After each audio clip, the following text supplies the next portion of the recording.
Good afternoon, students. I hope all of you are well. Today we will talk about oral presentation.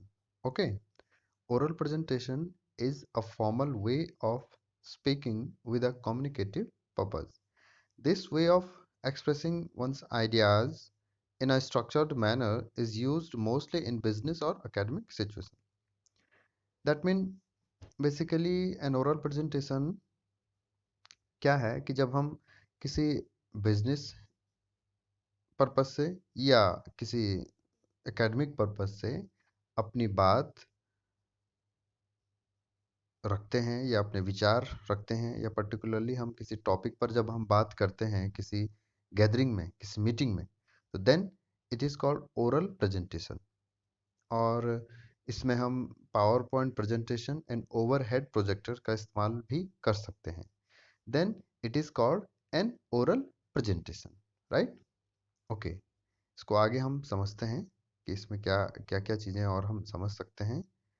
This is similar to public speaking, though public speaking could be less structured and lacking in academic content. Very right. Actually, public speaking और oral presentation का जो basic difference है वो यही है कि जो आपका ओरल प्रेजेंटेशन है वो फॉर्मल है, राइट, एंड जो आपका पब्लिक स्पीकिंग है वो इनफॉर्मल है। दैट मीन वहाँ पे पब्लिक स्पीकिंग में आप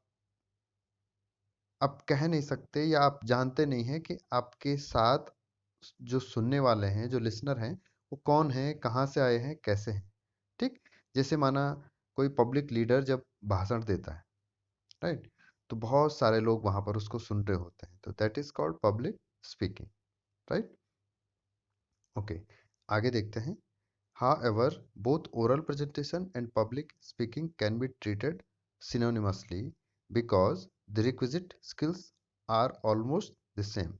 Right, very right. A major difference lies in the size of the audience. While in the former, that means in oral presentation, it could be smaller formal group, and in the latter, यानी आपका public speaking, it could be a large it could be a large formal gathering of people. For instance, the people who come to listen to their popular leaders speech. In oral presentation, often it is a small restricted group that comprises an examiner, teachers, senior members, students, and staff. It may be sometime in the form of a business proposal. In such a case, one of the employees is asked by the manager or supervisor or higher authority to present before some other dignitaries, right? Very often it is done through prepared slides run through overhead projector or PowerPoint presentation. Okay, I hope you have understood what is oral presentation. It is basically formal. Okay, next, what you will learn from this module on oral presentation. Okay, let us discuss that. In first lecture of the module, I'll entirely on the preliminary phase of oral presentation. Okay, overcoming fear. कई बार क्या होता है कि जब हम public speaking कर रहे होते हैं या हम ओरल प्रेजेंटेशन दे रहे होते हैं तो एक अलग सी घबराहट, एक अलग सा हेजिटेशन हमारे अंदर घर कर जाता है। That mean it might be fear of your expression, right, कि आप अपनी बात कह पाओगे कि नहीं कह पाओगे। It might be fear of your your performance, right, कि आप सही ढंग से परफॉर्म कर पाओगे या नहीं कर पाओगे, आपकी बात लिसनर्स तक पहुंच पाएगी सही ढंग से कि नहीं पहुंच पाएगी। जो लिसनर्स हैं वो आपको घूर रहे हैं, वो आपको देख रहे हैं, और उन तक आपकी बात पहुंच पा रही है या नहीं पहुंच पा रही है। तो we can say that it is performance anxiety, right. आपको डर है कि आप अच्छे ढंग से अपनी बात रख पाएंगे कि नहीं रख पाएंगे, तो कैसे हम इस डर को अपने आप से दूर कर सकते हैं, उसकी हम बात करेंगे, ठीक है। Overcoming fear. To become a professional speaker, presenter, you need to learn first to overcome the fear of public speaking or the fear of presenting before a group. After overcoming fear, you need to develop confidence to deliver the presentation before an audience, right? अगर आपके अंदर भय नहीं है अपनी बात को रखने का, तो दैट मीन आप आत्मविश्वास के साथ, आप कॉन्फिडेंस के साथ अपनी बात रख सकते हैं, then definitely your performance will be great, right. I hope you have understood that. Ironically, most people do not fear talking in small with known people, such as chatting for hours in canteen with friends. Many many would speak effortlessly in informal situation, right?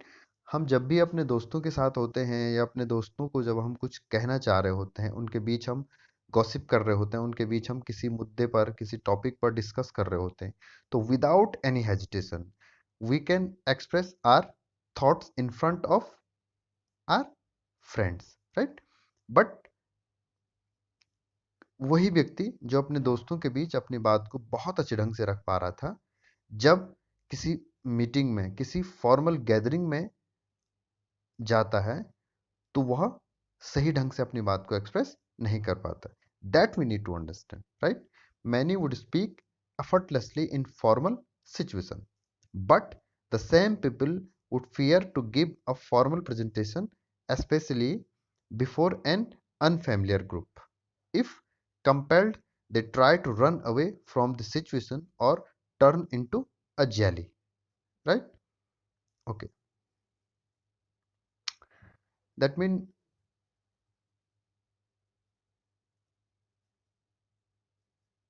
that mean वो अपनी बात को रखने में घबरा जाते हैं और उनको समझ नहीं आता कि क्या किस तरीके से अपनी बात को शुरू करें। पसीना आने लगता है या पाँव कांपने लगते हैं और गला सूखने लगता है, इस तरीके की सिचुएशंस हो जाती है उन लोगों के सामने, right. That we need to understand. In a business context, the manager of the company can ask you to present the annual report before the shareholders, और your chair or your chairman can ask you to give presentation for marketing a new product. In such case, you are free to choose your mode of presentation: a PowerPoint presentation, blackboard, overhead projector, handouts, handwritten notes. Okay. Nonetheless, the challenge here is to overcome the initial fear of that freezes your nerves, right? आप किसी भी तरीके से अपनी बात को रख सकते हैं, पावर पॉइंट प्रेजेंटेशन के थ्रू या हैंड रिटन नोट्स के थ्रू, बोल्ड वाइट और ब्लैक बोर्ड के through, but you have to overcome that fear, जिससे कि तुम उस मीटिंग को फेस कर सको। That you have to overcome, okay. You need to understand a fundamental fact about fear, that you are not the only one who experience it. If your mother tongue is Hindi, and if you have to deliver a speech in English, you might fear that you will make many mistakes in grammar and pronunciation. However, the fact is, e- even if somebody's mother tongue is English, the person fear public speaking. So, the fear you might have is irrespective of one's language proficiency. In this context, the Book of Lists state that greater fear of an American is public speaking.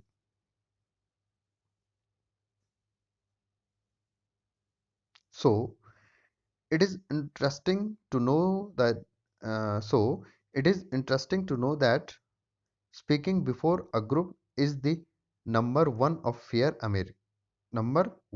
fear of Americans, right? Which precedes even death. Once you internalize this fact that you are not the single one in this planet who fears public speaking, then your mind accepts it as a normal phenomenon and reduces the fear factor by half. This will also help you in building up confidence for public speaking before group, right? Okay, let us understand that first.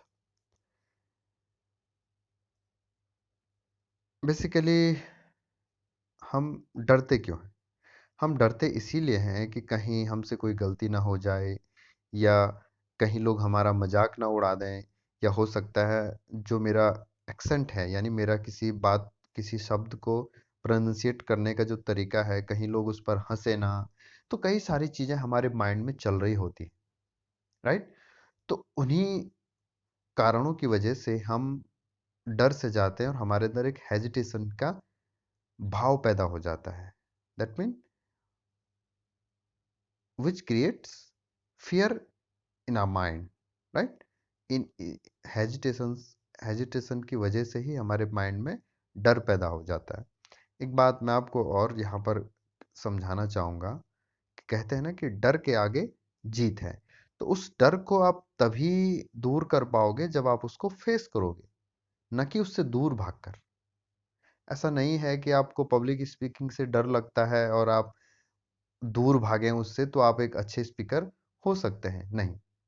You will have to face that. जब आप पहली बार public speaking करोगे तो उस दिन हो सकता है आप बहुत अच्छे ढंग से परफॉर्म न कर पाओ, लेकिन नेक्स्ट टाइम आप बेटर करोगे, फिर नेक्स्ट टाइम आप और बेटर करोगे, फिर आप नेक्स्ट टाइम और बेटर करोगे। जितनी बार आप उस स्टेज फियर को, जितनी बार आप उस पब्लिक स्पीकिंग फियर को फेस करोगे, आपके अंदर उतनी मजबूती आती जाएगी और आप एक अच्छे स्पीकर बन पाओगे। That you need to understand, right? Okay, अब यहाँ पर भी ये कुछ कहना चाह रहा है। Before we go to the actual discussion of building up your confidence, you need to know what aspects of public speaking are frightening to them. What do people fear, right? Humiliation, जैसा कि मैंने आपको बताया। Unfamiliarity with the situation, right, very right, क्योंकि हम इससे पहले कभी पब्लिक स्पीकिंग करी नहीं है, इसीलिए हमें डर लग रहा है कि कहीं मुझसे कोई गलती ना हो जाए, कहीं लोग मेरा मजाक ना उड़ाने लग जाए, right? That something would go wrong. हाँ, ये भी एक भय हो सकता है कि कहीं मेरी परफॉर्मेंस अच्छी ना हो, कहीं मैं लड़खड़ा ना जाऊं बोलते हुए, राइट? तो यही चीजें हैं जो हमें समझनी है, और इन्हीं चीज़ों को ओवरकम करके हम अपने अंदर का डर भगा सकते हैं, राइट बच्चों?